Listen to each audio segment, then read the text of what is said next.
Hello বন্ধুরা, তো আজকে আপনাদের সেলিনা আপু কিন্তু অন্যভাবে রান্না করবে। তো শেষ পর্যন্ত সবাই সাথে থাকবেন, দেখেন কিভাবে রান্না করছি। তো আসসালামু আলাইকুম, কী অবস্থা সবাই কেমন আছেন? আশা করি সুস্থ এবং ভালো আছেন। আলহামদুলিল্লাহ আমি বেশ ভালো আছি। তো চলুন কিভাবে রান্না করছি সেটা দেখা যাক।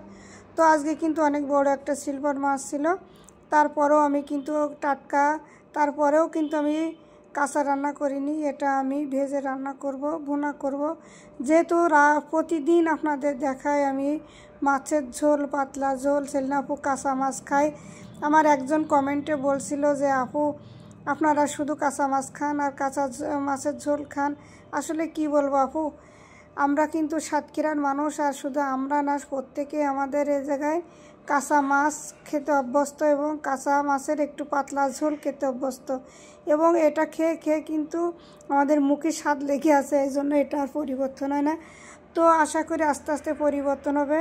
এই যে দেখেন না, আমি পরিবর্তন করছি, আজকে কিন্তু মাছ ভেজে নিয়েছি এবং টমেটো দিয়ে হালকা ভুনা করব আর কি।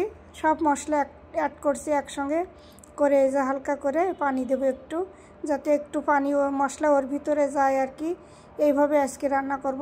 আপনাদের সেলিনা আপু কিন্তু পরিবর্তন হয়েছে, এই দেখেন মডার্ন হয়ে গেছে। এখন আর পাতলা ঝোল খাবে না, এখন থেকে সে ভুনা খাবে। অনেক সুন্দর করে রান্না করছি, কালারটাও কিন্তু সেই আসছে, অনেক সুন্দর। আমি রান্না করছি এই জন্য কিন্তু আমি প্রশংসা করছি না, আসলে ভালো জিনিসের কিন্তু ভালো বলতে হয়, না এলে আল্লাহ বেরাজ হয়। কারণ মিথ্যা কথা আমি বলতে পারবো না, যেহেতু আমি রান্না করছি। আসলে অনেক সুন্দর হয়েছে, কালারটা ভালোই লাগছে কিন্তু আলহামদুলিল্লাহ। রান্নার প্রশংসা করতে হয়, না হলে গুনাহ হয়। রান্নার প্রশংসা করলে মেয়েরা খুশি হয়। মেয়েদের খুশি করতে গেলে কিন্তু একটা জিনিস বেশি বলা লাগে, সেটা হলো রান্না আর নিজের চেহারার কথা। এই দুটো জিনিস বললে কিন্তু মেয়েরা খুশি থাকে এবং খুশি হয়।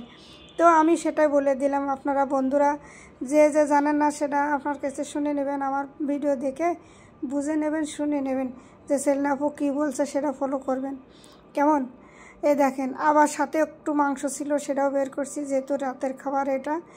আজকে কিন্তু অল্প মাংস, আমার ওই মাংসটা অল্প ছিল, আমি একদিনকে বের করছিলাম ওর থেকে, খিচুড়ি রান্না করছিলাম তাই। আর তো আজকে আর বেশি মাংস আমি বের করি নাই, যে রাতের জন্য, রাত্রে আর সকালের জন্য, আর দুইজন মানুষ যেহেতু অল্প মাংস হবে, তবে আলুর পরিমাণটা একটু বেশি হয়েছে। আলু দিয়ে মাংস দিয়ে একটু ঘন্ট করব আর কি, দো পেঁজা মতো করব। তো অনেক মজা লাগে কিন্তু, সব মশলা তেজপাতা এগুলো দিয়ে, রসুন দিয়ে যদি একটু আলুর ঘন্ট হয় তাহলে কিন্তু মজা লাগে। আমাদের এখানে কিন্তু এটা বলে মেজবান বা বিয়ের অনুষ্ঠানে কিন্তু আমরা এইভাবে রান্না করি। অন্য জায়গায় দেখি ডালির দো পেঁজা দেয়, কিন্তু আমাদের এখানে আলুর দো পেঁজা খায়। তো এটা আমরা কিন্তু ভীষণ পছন্দ করি, আর সাতক্ষীরাতে এটা খুবই পরিচালিত একটা খাবার, আলুর দো পেঁজা। তো এই আলুর দো পেঁজাই বানাবো আজকে রাতের জন্য। মনে করলাম দুইজন মানুষ যেহেতু, অল্প মাংস, সমস্যা নাই। তো আজকের মতো এখানে বিদায় নিলাম। সবাই ভালো থাকবেন, সুস্থ থাকবেন, আবার দেখা হবে।